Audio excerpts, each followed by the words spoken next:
everyone. My name is Evie Lupine. Welcome back to my channel. And today we are talking with Red Robin about pregnancy in BDSM and then possibly also parenting in BDSM if we have time for that as well. So, Robin, would you like to introduce yourself to the audience? Thank you again, Evie, for having me. I really appreciate it. Currently, I am a sex and relationship coach and a sex educator. And a lot of people ask kind of how I got into that. And nowadays, there are programs that you can take for sex educator certificates and etc. But I kind of got it the old school way before, those kinds of credentials and academic options were available. I grew up in Abbotsford, BC, Canada, which is about an hour away from Vancouver. I call it the place where Footloose took place, but Kevin Bacon never showed up. Very conservative, a lot of a big Mennonite community, abstinence-only education, all that. And once I graduated high school, I moved to Vancouver and started going to school to be a nurse. And I worked as a stripper. I just dove right into the world of the adult industry. Absolutely loved it. I worked as a stripper to help pay for school and actually found that really, really empowering, especially coming from little to no sex education. Found it empowering, loved it. Also got involved with the Kink community and the Bdsm community. Became a pro-dom and finished school. I did my preceptorship in cardiology and then went into psych and then sexual health. So kind of my personal journeys in the sex and adult industry, also being involved in the BDSM community, the queer communities, the non-monogamous communities. I used to be vice president of MVK, or Metro Vancouver Kink, if you're familiar. Kind of combined all of that with my medical background and wanted to help normalize sexuality. Even as a dancer and as a pro-dom, so many of my clients were ashamed of their sexuality or had a fantasy that they were embarrassed about and were trying to find a way to get those needs met, but they had so much shame over it and not a lot of education. So that's essentially where I decided to take my life and wanted to help people be as comfortable around sex that I now am, which is why I bring up my history in my past with being raised by a very conservative, sexually conservative family and environment. And now, I do fisting demos like it's a regular Tuesday in front of a bunch of people. And yeah, it's very comfortable for me. And people think like, oh, you're just like this. And I say, no, it took a lot of work for me to get to where I am in terms of being comfortable with my own sexuality. And I want to help others get there. Was there anything in particular that happened that helped you become more comfortable, or was it really just the process of diving into things from being a dancer and going through school that led you down that path? It was definitely like several steps. It wasn't like one day I just magically became the, comfortable, sex positive, queer kinkster that I am today. It definitely took a lot of steps. Some of that was involved with when I was a dancer. The first thing was really empowerment, getting control in terms of, like, say, for example, giving a lap dance. My client has to sit there. They're not allowed to touch me. I call all the shots and I get paid for it. So I felt very empowering for me. And then I'd get introduced maybe to clients that had a foot fetish, which is so common that in my province, it's legal to touch a dancer from the knees below with her permission because so many people want to give me foot rubs. So it was definitely like little steps like that, along with, of course, my medical education, just the education itself, learning more about how the human body works and how natural things are. It was definitely step by step as I got more and more comfortable. And then you mentioned you went from studying cardiology to psychology? Yes. A lot of other healthcare workers will laugh if they get the joke, but everyone kind of says you either love psych or you hate psych. That seems to be the common thing in terms of that field of medicine. And so originally when I went into nursing school, I was a bit hesitant because I actually suffer from various forms of mental illness. Like I'm bipolar, I have ADHD, I have a past of trauma and repressed memories. So I was hesitant to go into that field. I thought, no, I'm not going to be the one that goes there because that's what I want to understand more about myself. But I ended up loving psych. And so I was kind of not that surprised. But I was like, oh, I'm going to try it. Am I going to try it? And then I did it and I absolutely loved it because I felt like I could relate to a lot of the residents and patients that I worked with. It was really rewarding in that sense. When you actually started going through this whole process of learning everything and then eventually becoming part of the kink community, was there anything in particular that led you to go out into the world of BDSM, or was it again just sort of that natural progression of the rest of your interests? It was a natural progression of my interests, but it took steps in order to get comfortable enough and do my own emotional work to feel able to go and not be ashamed of it. My upbringing with domestic violence, that was something I was really hesitant about, and had to work through my own emotions and thoughts about kink, because again, I came from such a conservative background. So it was both seeing and going, oh, that's kind of interesting. Oh, here's something I'm learning, but also realizing it is okay for you to go. It is okay to go meet these people and find an event that I felt comfortable going to. And it was a progression on both sides. One of the areas that we wanted to discuss today was pregnancy and kink. And I'm curious how you got started in making that connection in BDSM, because from your background, you do have a medical history, but you're not a gynecologist. So, what led you to start wanting to educate about pregnancy and BDSM?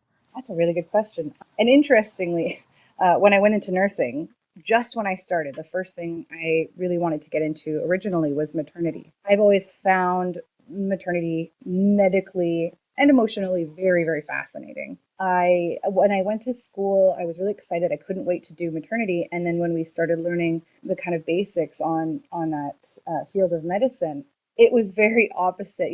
They had kind of here's what a mammal needs when they're in labor. Here's what we actually do, which is like the complete opposite of what someone carrying a child needs.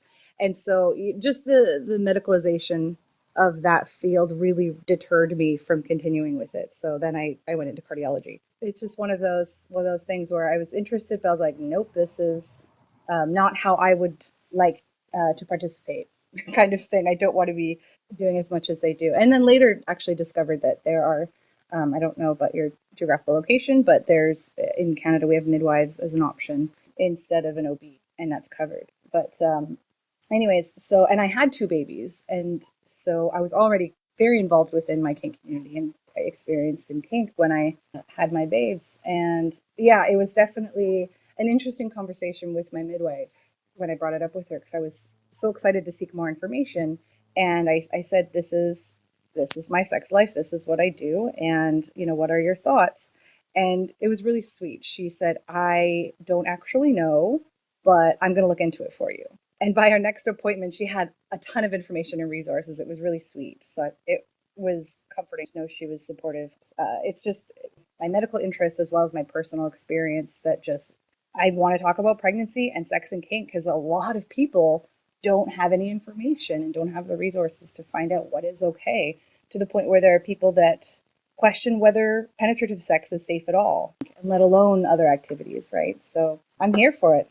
Absolutely. And I am really grateful that especially you had a positive experience with being able to have a midwife that came in and was like, I don't know about this, but I'm willing to educate myself, because I know a lot of people have had probably not that experience and have had doctors that are just like, oh, you shouldn't do anything, or they don't even feel like they can talk to their doctor about that.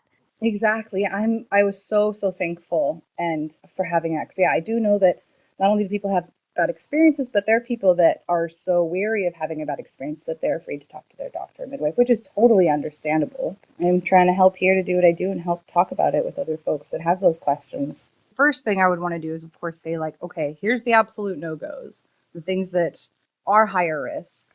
The first one is major jarring of the body, and I say major because if you're having various different kinds of sex, there can be definitely rocking that happens, and that's fine.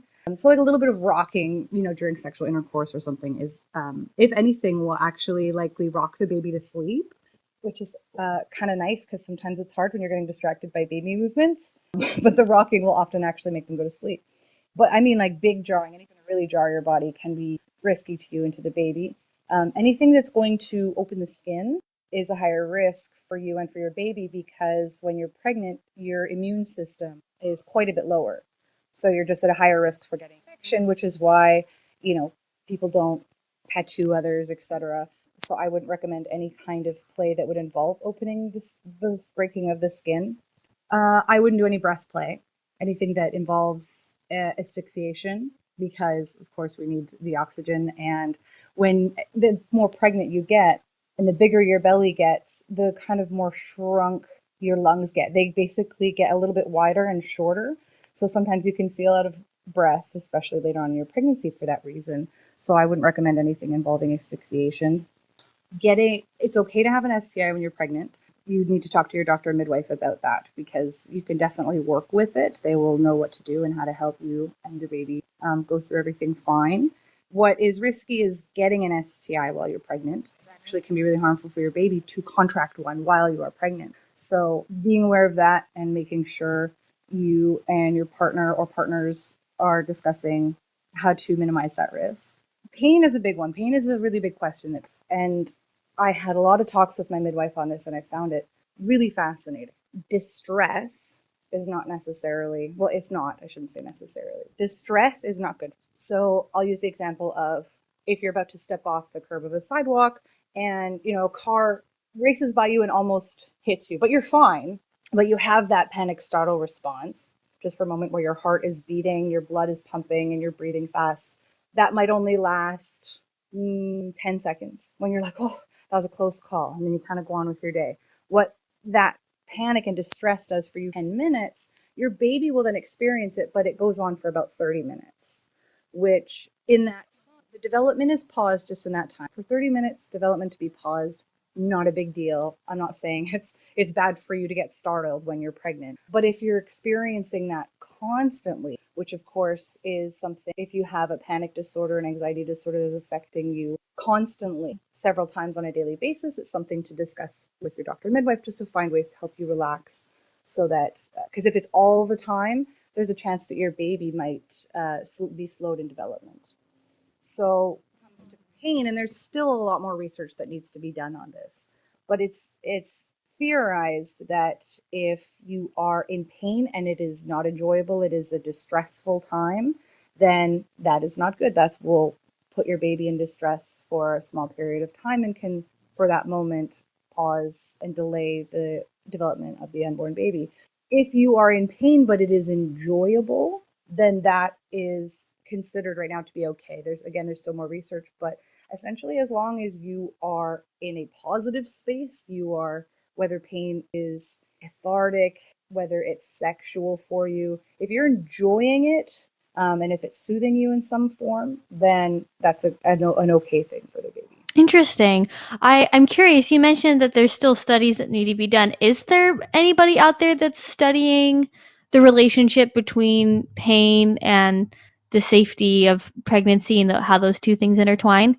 I can't confirm anywhere specific, though I do know another sex educator who works for University of British Columbia and works with those people, and we have talked about it, but I can't confirm any specific studies. And now I want to go online and see what's going on. So I know the area of pain is a really big area of play. Like that could be anything from spanking to a flogging to a caning. Is there anything like within the world of pain in terms of implement or technique specifically that you would need to worry about in particular? Or is it really just the pleasure factor that's the most important? Pleasure factor is important, but if specifically we're talking impact, you mentioned spanking, caning, I think any of that impact is okay as long as it's not, again, something that's going to be really jarring. Like you wouldn't use a bat or something, a really heavy implement that's going to be physically jarring for the person that's pregnant. And I would avoid anything that is going to open the skin. Like I know single tail whips and stuff like that can open the skin. I have been pregnant and whipped with a single tail, but it was all very light. It wasn't anything that was going to break the skin or cause distress. It was more of like little tickles. So if you're using it in a way that isn't going to jar the bottom or cut open their skin, break open their skin, it's fine. And here we're assuming that the person that is pregnant is bottoming. When it comes to pregnant people that are topping, it's fine as long as you're comfortable. If your body's hurting, you can sit down and get a chair. But yeah, it should be fine. Again, as long as it's not jarring or breaking open the skin and the pain is enjoyable, then I say it's fine. I'm also wondering, when it comes to playing, particularly, kind of mentioned there's a difference between, assuming the person who's pregnant is bottoming versus the person who's atop. Is there anything in particular as a top that's pregnant that you would need to know about? Not particularly. I will say I have switched. So I've played pregnant both as a top and as a bottom. As a top, it just needed to be something low impact for me. Well, I wasn't planning on beating anyone to the ground or anything like that. I wouldn't consider that safe. I was usually doing something involving implements like floggers. I did engage in needle play as a top, which is a slight risk because, of course, I do have a risk of sticking myself. I never did. When I was pregnant, it was fine. But I found that to be a good kind of low impact play for me where I could sit and do some kind of medical play and just enjoy. There were times like when I was doing impact play as a pregnant top, I would either make sure that the bottom was tied really well, or I would say simply, if you fall, I just want you to know I'm not going to catch you. I'm going to step back and let you fall because it would be higher risk for me and my baby to try to catch you, and just make sure that they were knowledgeable and consenting of the fact that I would just let them fall if they fell, or I'd make sure they were really tied up so that they would be fine in that case. This actually brings me to my next area I wanted to talk about, which is playing in public while pregnant. What has your experience been with that? And do you have any advice for people who want to go to dungeons and be able to continue to be part of their community when they are pregnant? I say it's fine. I did it both as a top and a bottom. I played at public parties. You are going to get people that are concerned. I both as a top and a bottom, there would be people kind of gathered and watching, kind of in shock that I'd be playing, and some to the point of concern where I was interrupted by a DM or a dungeon monitor. When it was fine, there was nothing wrong. That was when I mentioned, I think it was the single tail kind of tickling, and the DM was just like, "Are you okay right now?" And I was, "Yeah, I'm fine." Like, I know my body. I'm an adult, and there's nothing really crazy happening here. I'm essentially getting tickled with a single tail. But people and came up to me afterwards, "Are you okay? Is that safe?" Which I understand people's concern, and I understand the shock of seeing that. But it was frustrating to feel like people were trying to almost seem like they knew more about my body than I did.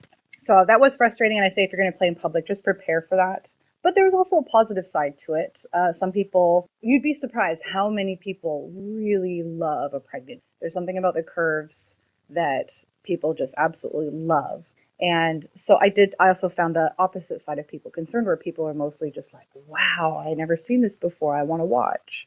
So positive and negative on both sides, but I would just say be prepared for that. If I was to go to an event pregnant and play again, which I really hope that doesn't happen because I said no more babies. But if that was to happen again, what I would do is I would talk to a DM or somebody in charge and just let them know and be like, "I know what I'm doing. I'm going to go play. I'm not, this is what I'm going to do. I'm not doing anything risky. I ask that unless there is imminent danger to please not interrupt me." And it means a little bit of talking and educating where, you have to sit down with somebody and be like, it depends how much you want to share. That's your business. But yeah, there's not a lot of it out there. So just be prepared for that. So, for people who are watching other people play at a dungeon while they're pregnant, and by that I mean, if you are somebody who's not pregnant watching somebody who is there any additional advice or things you would say besides just remember to respect their scene space and that, your kink's not my kink, but your kink's still okay? Actually, one of the biggest pieces of advice I would say is to kind of sometimes you got to treat your body like you're playing for the first time sometimes. And that was how I treated both sex and when pregnant. I learned to do that because your hormones are fluctuating so frequently. There's a lot happening in your body. And so things like food and tastes and smells, your aversions or your desires can change day to day. And so does sensation on your body. So sometimes if you really typically enjoy pain, one day, if you're playing, you might be like, "You know what? No, this is just irritating. I'm not enjoying this," and that's okay. So just to start slow, take it slow. Some things might feel really good, and some things you might be like, "Nope, nope, nope, not today." Just like with food. I never knew whether or not I would like the food until it was in front of me and I could smell it, which made ordering at a restaurant really frustrating because I'd be like, I have no idea if I'm. But anyways, I say to treat sex and kink a lot like that when you're pregnant, or to treat your partner like that. Just don't assume that because you normally would like something that you're going to like it that day, and just to use a lot of patience and start low and work your way up, see where things go. Sounds like a good way to go, especially if you've never been pregnant before and you don't really know what to expect. But even then, I imagine each pregnancy is different. And so you might not even be able to tell just based on past experiences either. Absolutely, yeah. Oh, yeah. Every pregnancy is so different. You think you know how it's going to go, and it doesn't go the way you expect it. When you find out you're pregnant and you have a regular play partner or play partners, how do you recommend going about navigating and communicating with them all of these changes that might take place when you're pregnant and how that might affect your BDSM relationship? Well, play wise, yeah, it's just communicating and saying I'm going to need a little bit of patience, and so if we could start low on this and see how it goes. Lots of check-ins are really important. What's likely harder is DS dynamic. If you have a dominant submissive kind of dynamic with somebody, that can definitely cause some changes, and that also takes plenty of communication and check-ins, and say if certain protocols like being on your knees regularly is not going to work for you when pregnant, then you can find an alternative to be kind of a temporary way of keeping that dynamic in place while still taking care of each other. Absolutely. Is there anything in particular you might think about as an example for how you can make those modifications? Well, I was pregnant when I prodomed, so I don't know how similar it is because it's like, with my clients, I had a DS dynamic, but it was just during that time together. And when I found out I was pregnant, both times I would send emails to my regular clients saying, by the way, I am pregnant. I am still available for certain types of play. If you're not comfortable playing with me while pregnant, that's fine. We can, pause everything and I'll let when it's all over. And certain things did change. I found almost naturally a lot of clients wanted to pamper me a little bit more. So we were still able to maintain that dominant submissive dynamic, but it became more about them helping me punishing or being, where I'm like hurting them and causing them, inflicting pleasure and pain. It became more of a, you know what, I'm going to lie here while you rub my feet kind of thing. So there's certain ways that you can shift dynamics. If it's something like that you have to kneel all the time, that might not be feasible later on in your pregnancy. So you can perhaps find maybe their own special chair or something that's a smaller chair or a cushion. Then I think you can definitely make that work. But it's definitely not like, okay, so this is going to be it for now. It's a constant check-in. Is this working? What's not working? And how can we effectively change things that doesn't break our dynamic, but still helps take care of you? Absolutely. And I think that's really important to remember. Honestly, not even, when you're going through a pregnancy, but also just in general in relationships is understanding that like things change over time and checking in with your partner and giving them updates when new developments happens because I imagine there's probably going to be a lot of difference in what you're comfortable with and what you're capable of between say, your first trimester and the end of your third trimester in pregnancy. Is that something that you experienced? You're absolutely right, Edie. You still do need to do check-ins, whether or not you're pregnant. It's going to be a lot more. And yeah, things are changing. There's just so much changing when you're pregnant from day to day. How nauseous you are versus how much energy you have versus your sex drive. It feels like it changes day to day a lot of the time with pregnancy. So, and then not to mention the trimesters, the kind of three main trimesters where they seem to have a lot in common with symptoms. So addressing those as they come along is really important. Like, later on as you get bigger, you feel more swollen and maybe less comfortable. So you're going to need to incorporate more pillows when it comes to certain activities so that you can be in a comfortable position for things. Yeah, it's just lots and lots of check-ins. Let's say from the other side, like let's say you have a partner who's pregnant. Do you have any advice for those people on maybe the best ways to uh, comfort them, engage with them, help maintain that dynamic? I would say, and I know this is kind of hard, you really need a lot of patience when you have a partner that is pregnant because there's lots happening. It's very overwhelming, and you just have to sometimes nod your head and do what's needed. So lots and lots and lots of patience. And yeah, just compassion and really understanding how miserable pregnancy can be sometimes. I make it sound awful because really I didn't enjoy pregnancy. I thought I was going to. And I know people that had beautiful pregnancies. Mine were horrible. I was so miserable the whole time. But I was lucky to have people that were And my partners were super compassionate, and my metamors were super compassionate. And yeah, I think honestly that's another good realistic thing for people to keep in mind is like you can certainly go into things thinking this is going to be wonderful and beautiful and everything's going to be perfect and we're going to have to barely change our relationship at all, and then sometimes it's just absolutely awful. Like I know people in my own life who they really wanted to have kids. They were absolutely looking forward to it. It was like the one thing they knew they always wanted to be was a mom, and it finally happened, and then the whole time was just constant vomiting, constant, literally morning sickness the whole pregnancy, basically. And it makes it really hard to keep doing things if you have to vomit like 10 times a day. It's true. Things like, I'm glad you mentioned vomiting, because your gag reflex, depending how nauseous you are, can be really sensitive. And in playing, I had a moment where my partner and I both kind of forgot about that. And I was, being gagged a lot, and I almost vomited. And we had a moment of like, oh, wait, gag reflex, very sensitive. Maybe we'll ease up on that a little bit. Yeah, another important thing to keep in mind, right, is like if your protocol involves a lot of deep throating or like oral training, you might want to reconsider that or change how you approach that. Yeah, it is true. It's interesting when you have dynamics with other people, especially when it comes to the getting pregnant. I had a DS dynamic with somebody, and this was for my second pregnancy. My first was planned, and my second, we had just started talking about trying again. It was like, okay, we'll give it another 6 months and then we'll start trying. I had an IUD at the time, and I got pregnant with the IUD in. So we were planning on kids again, but it was definitely an unexpected pregnancy.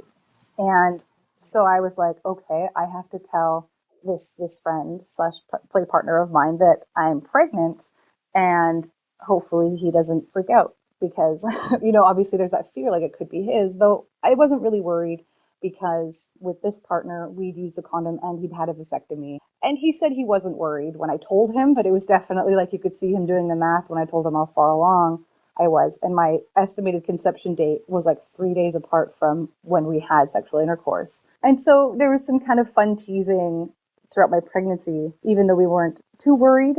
And then I remember on the drive home from the hospital, I texted him, I said, just so you know, like I wasn't worried, but this baby looks nothing like you. He looks like his dad.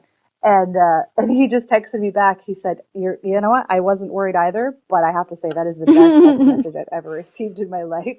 So we still got to laugh about that and had a good time. But it is important to keep that in mind with other partners, and with my first, when we were actively trying to get pregnant, I did have 2 other male partners, and I had said to them, by the way, we are trying to get pregnant.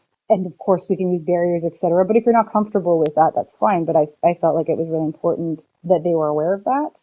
And they were good. They said, yeah, that's fine. Thank you so much for telling us. So something to keep in mind when it comes to pregnancy and multiple partners. That is its whole own area of discussion because, a relationship can change a lot when it's just 2 people, going through a pregnancy. And then you add, romantic relationships, sexual relationships, BDSM play partnerships, all of that on top of it. And it can certainly get really messy and get a lot more difficult to navigate. And the main concern that I hear a lot of people have is perhaps the way it might like air quote like interrupt other relationships when people are pregnant. So, you have, the one couple in the open relationship, polycule, etc., whatever it happens to be, that gets pregnant.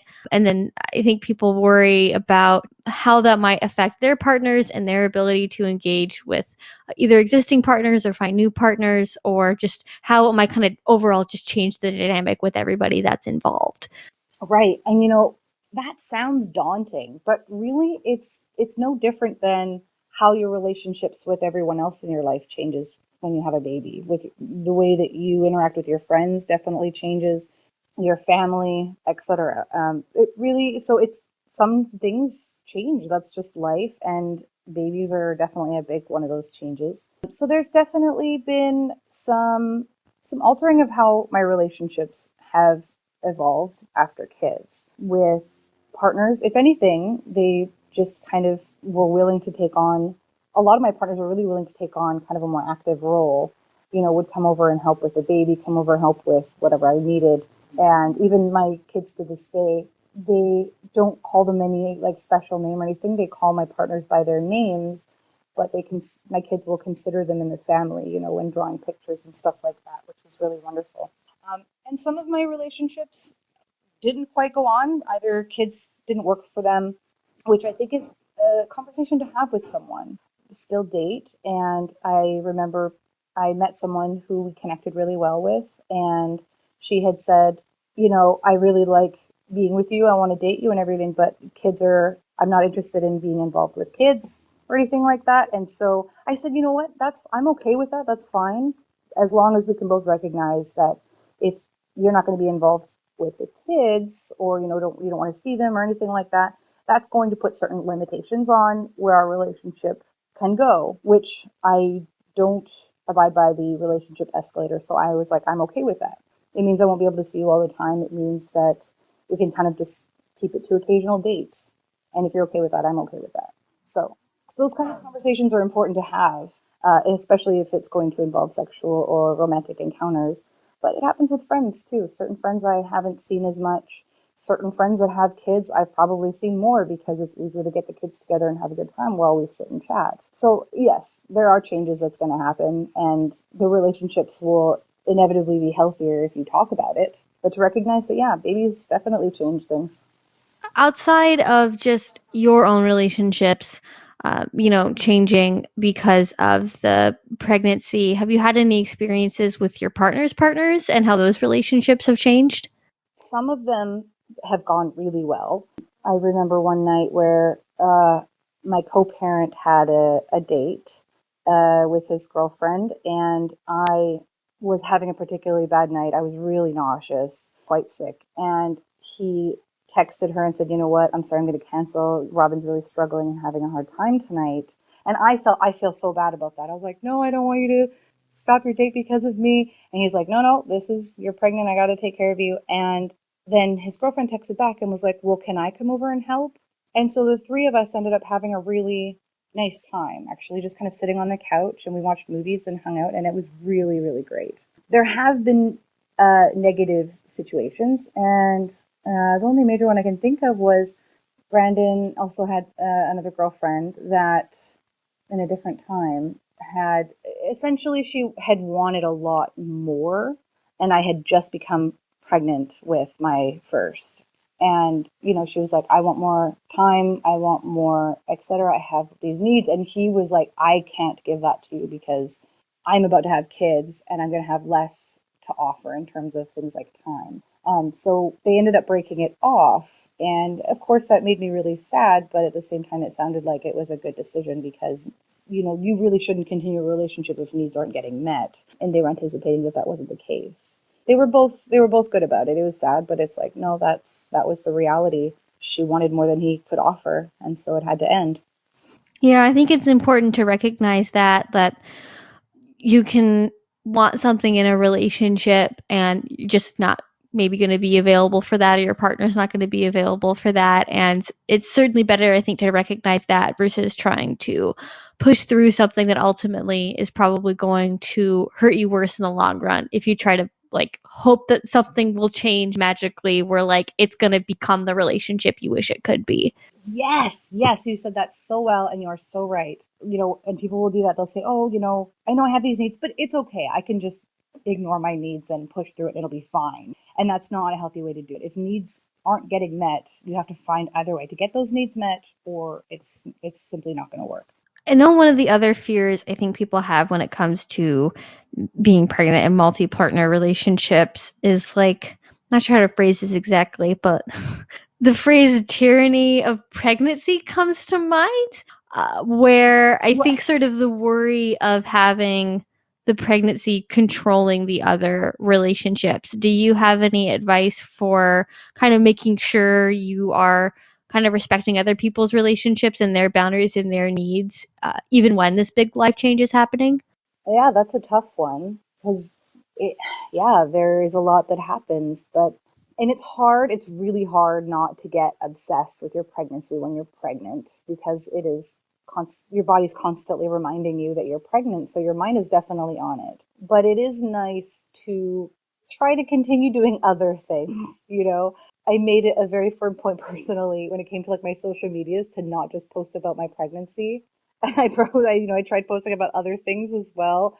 And just even making that conscious effort helped me be like, okay, everything is not about my pregnancy.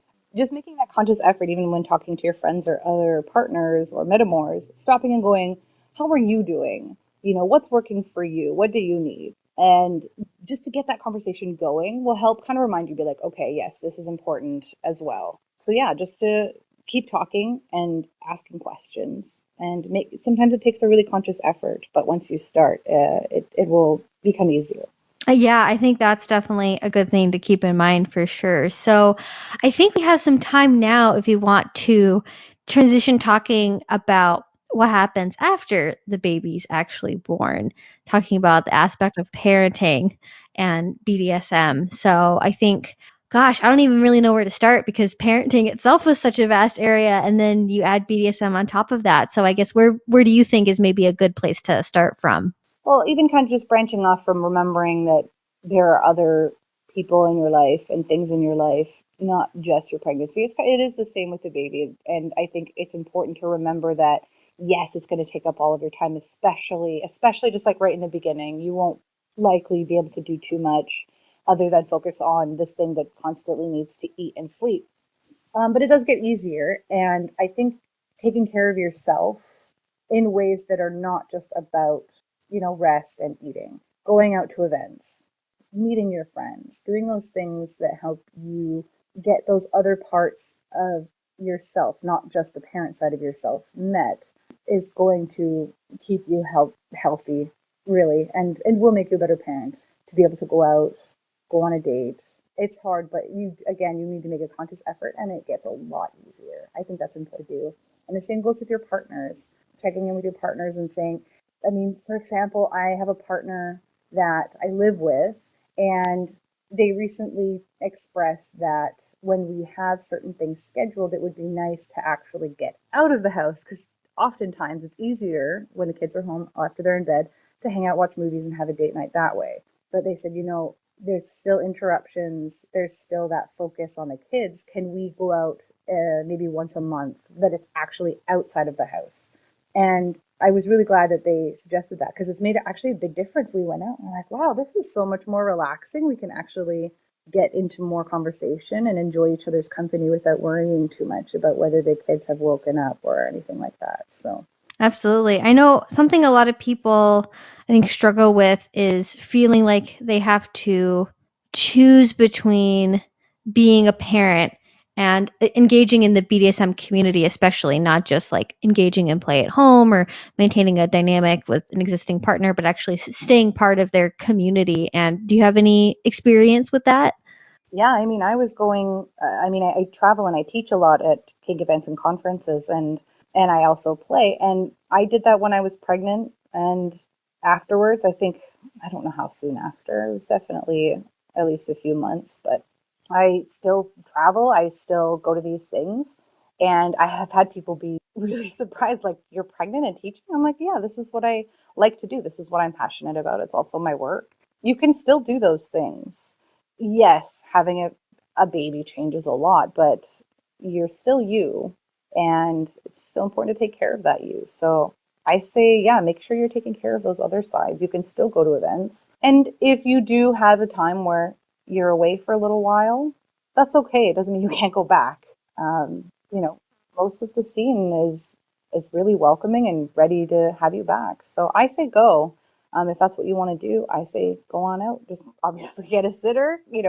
Grandparents are great. Having other partners is actually quite helpful. Maybe it's that they're not really sure how to go back into it because of how much their own lives have changed as a result of the pregnancy and having a baby. And now it's like you might almost feel like, are people in my community going to remember me? Are they going to want me back? And I actually have a video coming out. I don't know if it'll be out before or after this is done, talking about coming back from the community after taking a break. So if people want to learn more about that from my perspective, there's a video coming up soon or was recently posted, getting back into the community after having a kid. Oh, what was your experience with that? Like, did you have any tension, or were people just like glad to see you around again? And how has your engagement changed before kids versus now when you have kids? I mean, it was great. People were excited to have me back. I didn't take off too much time. Like I said, maybe 3 to 5 months, maybe that was more like, yeah, 3 or 4 months. And then I came back to my first event and people were just ecstatic. There was lots of hugs. There's lots of, you know, people wanted to see pictures of the baby, which at a kink event, you know, you need to get out of the play space, you know, go to the main, you know, lobby in order to take your phone out. So I was doing that a lot. And it's, yeah, it was all very positive. People asking how I'm doing. Actually, this is good to mention in terms of playing after pregnancy.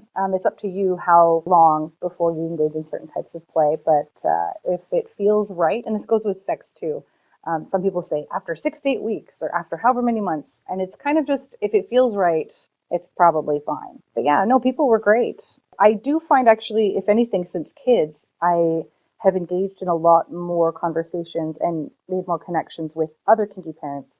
Because that's the thing. There's a lot of parents in the kink community that you can share certain ideas with or just, you know, have something in common with. So I feel like I have made a lot more kinky friends since after kids, and that's been really nice because we can go to each other and ask questions and or, you know, just be like, oh my goodness, you know, my kid found one of the paddles and was chasing the other, trying to hit them with the paddle, and I immediately was like, no, that's not for hitting people. And then immediately I was like, wait, it is, but no, that's not a toy. I mean, it is. No, give that to me. That's not yours. So definitely, like, you know, you can share those moments with other kinky parents that aren't going to clutch their pearls and lose their minds, right? So that's been nice. Yeah, I imagine it's great to have that support network. And I think that's something for people to remember, you know, throughout this whole process is it's a community, right? It's an organization of people that hopefully care about you and want the best for you. And I think really at the end of the day, if that's true, people will be there to support you when you come back. And there will be other people who have gone through this same thing that you can turn to for advice. It's a little bit difficult, I think, maybe when you're more kind of like in my age bracket, like the 18 to 25 crowd, if you're getting pregnant quite young, like let's say you're 19 or 20 and you're in the community and most people you know are kind of in the 18 to 25 range, it's a little bit harder to find support. But the larger BDSM community, for sure, there are people who understand what you're going through and have those stories and experiences they can share. And actually, that is a great question. Is I think one of the things people really worry about with kids is, you know, how do you raise kids and, you know, hide the kink aspect when it's appropriate to do so, and then maybe eventually, how do you have that conversation, or is it appropriate to have that conversation about your relationship or about BDSM with your Right. kids? Well, BDSM has not really come up as a topic of discussion other than when, you know, the siblings are maybe getting in a fight and hitting each other. Instead of saying, you know, don't hit, it's, you know what, he didn't want that. He didn't like that. And, you know, you need to check in before, or like that kind of thing. Like, so we definitely don't do the like, no hitting, no hitting, never hit, because some people struggle with that later. It's understandable why they get that message drilled into them. But then some struggle when they do enter BDSM and are afraid to hit their partner. So we just try to stick to more like, no, he didn't want that. No, he didn't like that. You have to stop. So that's really the most that topic has ever really come up. Mostly just around consent, things like tickling. Actually, we've kind of joked. I did a video a while back on consensual non-consent and how even my kids, they're 4 and 6, have begun to comprehend consensual non-consent as an idea, because like with tickling, that's a major thing. As soon as the kids say stop, we've always stopped, just to show that you need to respect when someone says no or someone says stop. And then if they wanted to continue being tickled, they say, no, it's okay, tickle me. And then we tickle. But now it's become, if I'm tickling them and one says, no, and I've stopped, and he actually initiated this, he said, not stop for real, stop for play. And it's so cool. My kids are the ones that came up with that. And so now that's become, if we're chasing, you know, playing monsters, whatever, or tickling, what have you, and one says stop, we'll say stop for real or stop for play. And they'll say stop for real. And we know, okay, stop. Or they'll say, stop for play, and then they run off, meaning they want me to continue even though they're saying no. So I think that's been really interesting navigating with young kids in terms of consent and consensual non-consent. But we haven't talked about BDSM specifically. I think that will come as they're older. I don't think it's wrong to talk about that when they are minors, like to be somewhat knowledgeable on it, I think is important. And I do believe if they're old enough to ask the question, they're old enough to hear the answer. I don't believe that you need to be incredibly elaborate on certain things. You could just give them small, simple answers. And if they want more information, they can ask further. A friend of mine, we were at Pride and there were leather pups marching in the parade. 6-year-old nephew had said, why are they dressed like that? And my friend kind of looks at me with just absolute terror in his eyes, like, I have no idea to answer this question. How do I address this with a 6-year-old? And I just kind of piped up. I said, some people like to dress up like puppies. And the 6-year-old was like, oh, yeah, okay. Like, it doesn't have to be super complicated. Yeah, we have a very sex positive household. It's, as kids do, they're always like, they like to play with themselves. And so I'm constantly prefacing my talk with, it's okay to touch your penis, but you need to go do that in privacy and then wash your hands. I said, I don't know how many times I've said those exact words. Well, that's good to hear. I know a lot of people are just worried how to even approach that because I'm sure you had this experience being raised in a conservative family because I was too. If your own parents didn't even really know how to have the talk, air quotes, with you, or it was just, God comes down and he blesses a woman and then she has a baby and like that kind of thing, you don't even necessarily have a lot of models as a parent for how to have that conversation. I think for a lot of people, it can be uncharted water because they didn't have that experience. So now they're kind of having to come up with their own scripts to have those talks. Yeah, it's even as someone as comfortable around sex as I am, I have had a couple moments of that initial like, oh no, how do I answer that? Because I think you're right, because I got the whole, this is what God does when a man loves a woman and he puts a baby in her belly kind of thing. We've had really fun dinner table moments already that for a moment, just for the flicker, my partner's like, I saw that fear in your eyes for a second. And you just answer it simply.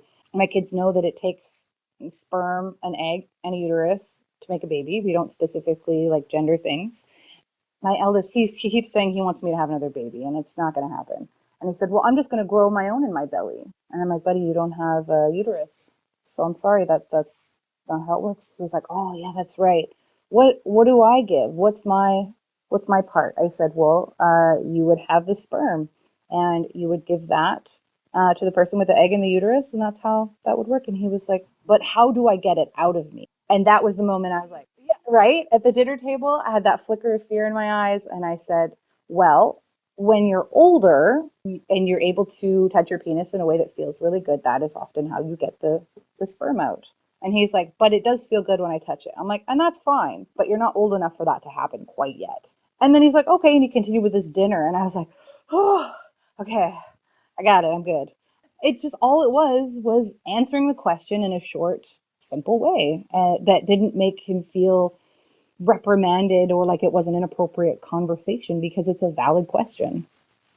So it sounds like in general, the technique is to not blow it up and make a big dramatic deal out of it, where it's like either going in the you shouldn't talk about those kinds of things direction, or the like sitting down and having a very serious, somber conversation about, I'm going to tell you the truth of the universe right now, 7-year-old.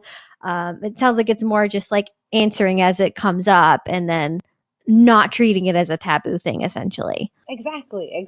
To not, I mean, it's only going to be weird if you make it weird, really, which is hard not to do sometimes, but you just got to take a deep breath and just answer the question. Because, that's showing, I think, respect for the kid. You're answering the question honestly. And I also think, you hear people talk about like the talk. And that's kind of exactly what I thought of when you said, like, having this big, long, kind of somber conversation, here is how life works. That it shouldn't be one talk. It should be several talks as they come up. Don't wait until your kid is, that you find a condom in someone's drawer and they're a teenager, to sit down and have this major conversation with them. It should be a normal thing. At a young age is fine. I know some people get kind of worked up about things like sex education at a young age. Here, where I'm in Vancouver, Canada, they start sex education at kindergarten, but it's not, it's not talking about sex. It's talking at kindergarten. It's like, make sure you ask to hug. Here's an inappropriate way that an adult touches you. Here's how to say no, and here's how to report it. Like, it's not, sex education in kindergarten isn't getting into the nitty gritty. It's just the basics of bodily autonomy and consent. You got to start at that age, at the age where you're talking about tickling, and you stop when they ask you to stop. Now, another area I know probably comes up is, there's the way that you interact with your kids, and then there's other people's children. Do you have any advice about, I guess maybe a situation where your kid has this information from you, and then they take it to school or they take it to a friend's house, and then they tell their friends about it, and then how do their parents react to their kids suddenly knowing this information? How do you kind of navigate that parent to parent relationship? That is such a good question. Honestly, that's usually my biggest concern. Isn't that my kids are going to think it's weird or that it's going to ruin their life by talking about sex. I do worry most about other kids and their parents. I have had mostly really good experiences. I think that one of the main reasons that is, and I'm really, really thankful and fortunate that in my geographical area, like Vancouver is really socially progressive. So I haven't, so far, knock on wood, had really a lot of issues. I do know that some have. I went to a conference in Atlanta, and they had actually a panel of kids aged, it was like 11 to 15, that were all on the panel. And they grew up with non-monogamous families and some kinky families. And it was basically everyone could ask these kids these questions. It was absolutely amazing. And that was my question. I said, have you had issues with other parents or other kids due to how your family is at home? And unfortunately, most of them had negative experiences where maybe their other parents didn't want kids sleeping over at their house or something like that, which is really sad and unfortunate. Thankfully, and then my next question kind of was, okay, well, how was that for you? What did it make you angry at your family for being that way? Where was your position? And all of the kids had said, no, like, I am aware that this is just a lifestyle, and that it made me, if anything, really frustrated that other people didn't understand. So there was no anger towards parents for that, which, I mean, I'm like, that's nice. It sucks that you had that experience. So it depends on your geographical location, obviously, to a certain extent. I've been really lucky here. I do worry of the things they'll say. If anything, I feel like some of the parents that have been more inclined to talk to me are maybe queer or non-monogamous or things like that. And you can spot them by little things. There was one of my kids' friends has a they them pin, and I ended up talking with the mom and we connected. It's kind of like you can spot the signs. So it's been really nice in that sense. I do worry. I don't know if my kid has said something really off. I have had that concern. Like, I had, typically my rule is when it comes to if someone is going to, like, a partner's going to spend the night with me or something, or if we hook up, I will say, you are welcome to spend the night. It's totally up to you. I will warn you if you do spend the night, children are going to run here and wake you up in the morning.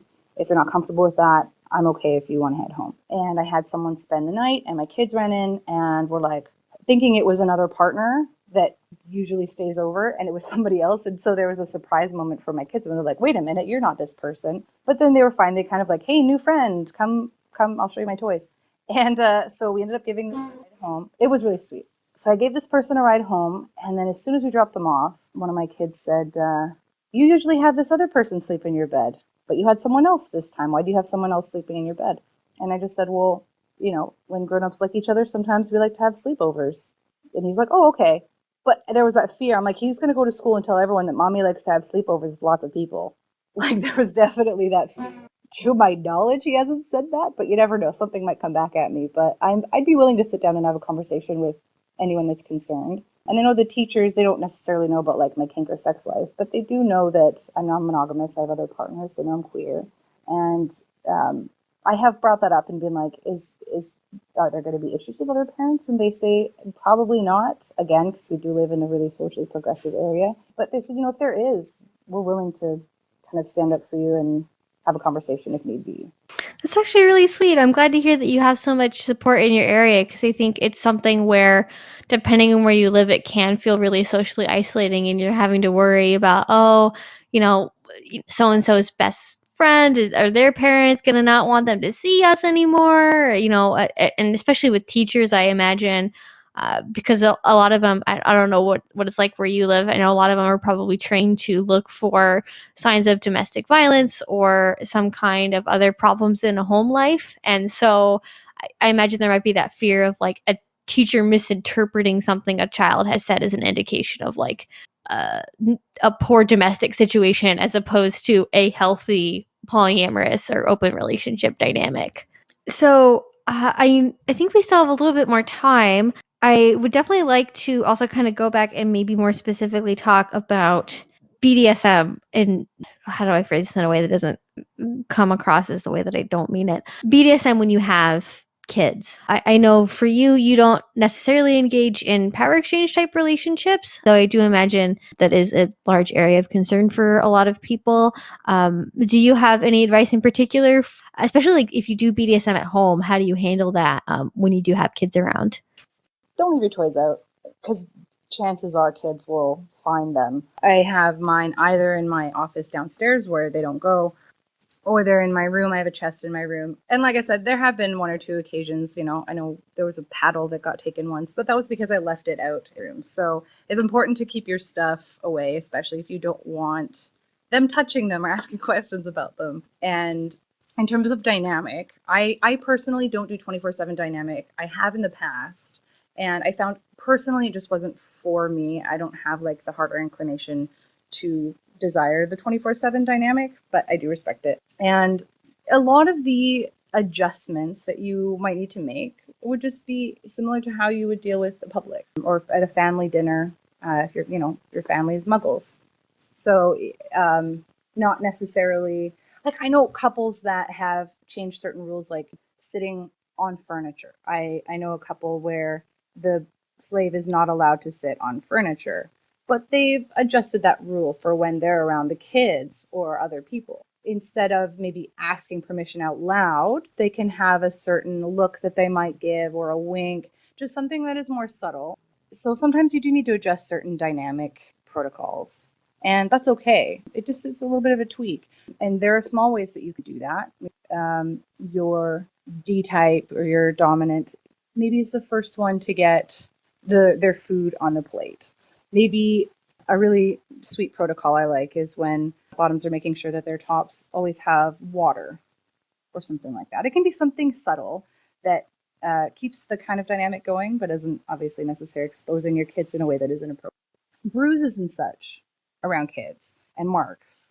I know that's come up with people that have that question. How do you do that? And I know some people that are parents that when they play, they specifically say, marks are okay, but they have to be easily hidden by clothes because of my kids, which is totally, totally valid and absolutely fair. I've had a few bruises that have come up if I'm, wearing short sleeves or something. And anytime I've had the kids ask me like, oh, are you okay? They don't necessarily ask what happened. And I'll be like, yeah, it's okay. It hurts, but I'm all right. And it's kind of funny because sometimes now if I spot a bruise on one of my kids, I'll be like, oh, hey, what happened? And they're like, I fell, but it's okay. And so it kind of makes me giggle. I did have one time I had engaged in knife play, and there was a couple of long cuts down my thigh. And I had forgotten about it when I got home. And it was like the next morning I was wearing like boxer shorts while making breakfast, not realizing that they could see the scratches. The funniest response, one of the kids said, Mommy, you weren't respecting the cat's boundaries. And I laughed so hard because they thought it was cat scratch. And they had said, oh, Mommy, you weren't respecting the cat's boundaries. And I was like, yeah, you got to respect the cat's boundaries. Like, I just didn't try to argue, and I just let that one go. And yeah, so I've been a little more aware of that kind of thing when it comes to cuts. I'm always like, okay, I remember that story. I got to put my pajama pants on in the morning instead of just boxer shorts. But man, that was one of the best. I loved that. It's so funny. That is, I love that. That's so funny because it kind of demonstrates like their kids are like really honestly picking up on the importance of consent and boundaries and using that to explain their universe, which I think is really interesting and probably a good positive sign. Yeah, and it also is a nice kind of reminder that what an adult might think when they see long, scratches down a leg versus what a child is going to see. They're not going to immediately think that it's something kinky and sexual. They're Mm-hmm. going to have thoughts like, "Oh, maybe those are cat scratches." So it's kind of a nice reminder that when people say like, "Oh, what about the children?" They're pretty good. Adults are going to make things a lot more uncomfortable and strange than a child is.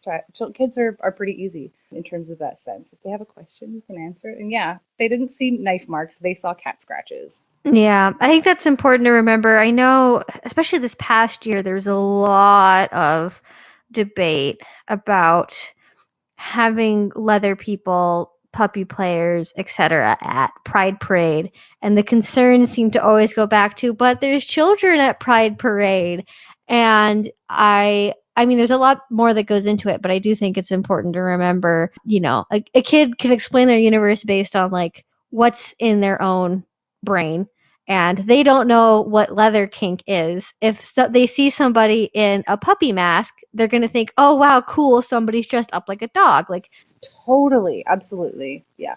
I think a lot of adults forget that. Yeah, when it comes to things like kids, it's only weird if you get weird. And yeah, just to try to be relaxed around kids. I mean, they're smart and they're just little humans, and they are pretty understanding of a lot of things. So yeah, I say there's not as much need for stress over it.